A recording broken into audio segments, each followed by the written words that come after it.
Intel is releasing a 6-core, 12-thread CPU that will be going in their laptops.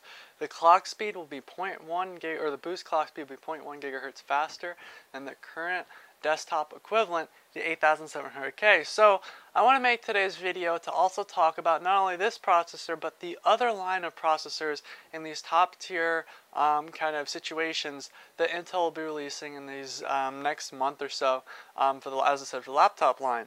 So these are labeled i9s, not i7s like the desktop. And I want to make an important point in saying that anytime Intel labels anything above what it actually is, it gets extremely expensive. So I understand there's a lot of work that goes into laptops, and especially developing these processors to be power efficient and still run. But I really do feel like Intel did kind of all the consumers a little bit of an injustice here by saying that these laptops are, you know, i9s when you'd expect something like at least 10 cores, and instead you get something that's 6 cores, equivalent to what you'd get in the desktop, for $300 so and 350-ish. So let's also talk about what the price of these are. There are 3 models. There is an Xeon, another Xeon, and then a i9. And these all have 6 cores, 12 threads. Starting at the bottom, we have the lowest Xeon with lower clock speed, Xeon with the identical clock speeds, and then the i9 with those clock speeds I specified earlier, and then it's also unlocked for overclocking. So I want to make today's video to talk about, you know, this as an overall view of like what each of these means. So first of all, I'm not bashing Intel. I think it's a good idea to get more cores out there, but I also want to take a point to point out the fact that there is a laptop out there that supports desktop CPUs and has an 8-core, 16-thread with Ryzen. So if you look at it from that standpoint, we're pretty much talking about something that is still pretty irrelevant. Like, yes, they're pretty much equal in the sense, yes, the i9 laptop model is 0.1 gigahertz faster than the desktop, but it probably will end up being $600, almost double the price of its actual desktop counterpart. So that really puts us in the situation of this.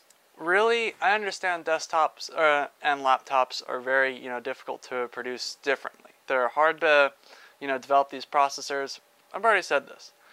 I just feel like if Intel is going to release something and, name it something that is very high tier in their desktop model, you should at least expect to at least get something equivalent.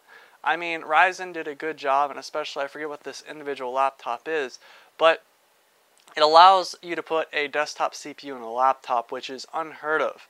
So that really puts the question on, Intel, why can't we, well, obviously some laptop brand can just come along, put a regular i9, which I understand this is pretty far out there, put a regular i9 into a laptop with, design a laptop and such, and throw that in there, and you'd get something like 10 cores all the way up to the 18 that it offers. And I really feel like the i9 should have been something in between there, at least the 10 cores, because your 6 cores, you're thinking it's 8700K, and especially for the 4K editing, that does start getting on the lower end of what's necessary.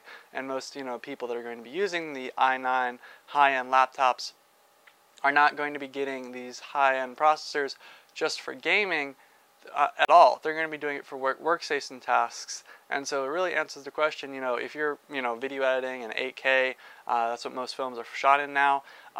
If you're trying to edit the 4K, you're trying to do all the stuff that really does become low end. And I understand you can upgrade the RAM, and the Xeons come with the ECC memory, registered memory, but it really does kind of push question out there. Intel kind of did mislabel and mislead people on, if you expect something really high-end on a desktop, you should expect something similar on a laptop. So I hope you enjoyed this video. If you did, of course, give it a thumbs up. And, of course, check out my channel for other cool tech-related things. Hope to see you around. Goodbye.